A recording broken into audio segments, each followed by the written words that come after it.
Okay, good afternoon. We're fresh back from vacation and it's nice to be home. It's nice to go, but geez, isn't it always nice to get back home? And I'm back to making a loaf of bread, which I started last night. And I want to just show you what goes into one of these steps. One thing that we like to do when we're making artisan type bread is we want to get what's called open crumb. You have the bread you usually used to see, and it only has just small holes and it's more compact. But making artisan bread, we try to strive for what we call open crumb, where the holes in the bread are bigger on the inside. And in order to do that, you need a wetter dough. Dough is based on the ratio of flour and water. So if you're using a dough that's like 60% hydration, which means if you have 1,000 grams of flour, you'd have 600 grams of water, would give you 60% hydration. It's pretty easy to do, pretty easy to work, but it's going to give you a closed crumb. The holes inside the bread are just going to be smaller. But if you want open crumb, you need to work with 80 or more percent hydration. So this one that I have right here is about 85% hydration. So the dough is pretty wet and sticky. And in order to work that dough, you've got to have your hands wet or it just sticks to you. And so I've prepared this dough and I've let it sit, and then I mixed the starter with it and I let it sit 30 minutes, and then you add the salt to it and you let it sit for about 30 minutes. And now I'm in the process where I have to fold it. So I need to fold this maybe 6 or 8 times. And you do it every 30 minutes or 45 minutes. So you gotta wet your hand, and then you get the dough together. You just get it off the side of the bowl. And then you have to throw this dough around like this.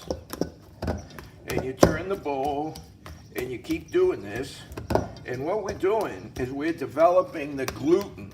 Gluten is like the glue in the bread.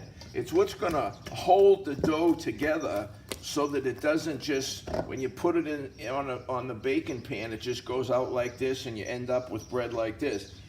If you want the bread to rise up and be nice, you have to develop gluten on the outside to hold the shape. And so this is how we develop the gluten.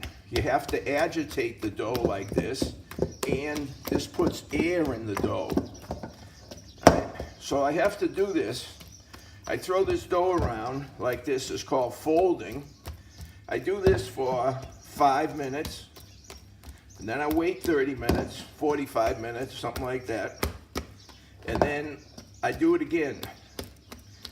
And each time you do it, you notice that the dough is taking on more structure.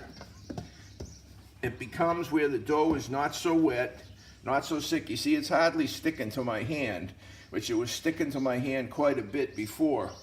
So as you throw it around, it develops gluten, it gets more structure, and it gets stronger, and that's what you're trying to do. And this is how you do it. And you can't do this in a machine. If you want open crumb artisan bread, this is what you need to do. And let me tell you something, it's a lot of work. This is a lot of work.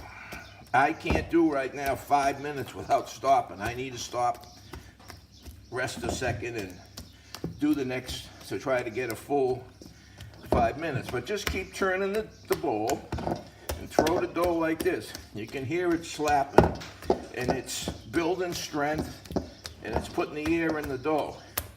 And that's what we want. So I'm gonna do this at least 6 times, and maybe 8 times. And I can tell later by how the dough stretches and sticks together, right? You know, that's the gluten. That's what's developing the gluten when it sticks like, when it stretches out like that, right? But that's not enough to hold shape right now. I need more. So I just keep throwing this around, and each time you do this, you'll notice that the ball of dough changes. Okay, so I'm going to stop the video because it's just me doing the same thing, but I just wanted you to see that step of how we get to open crumb.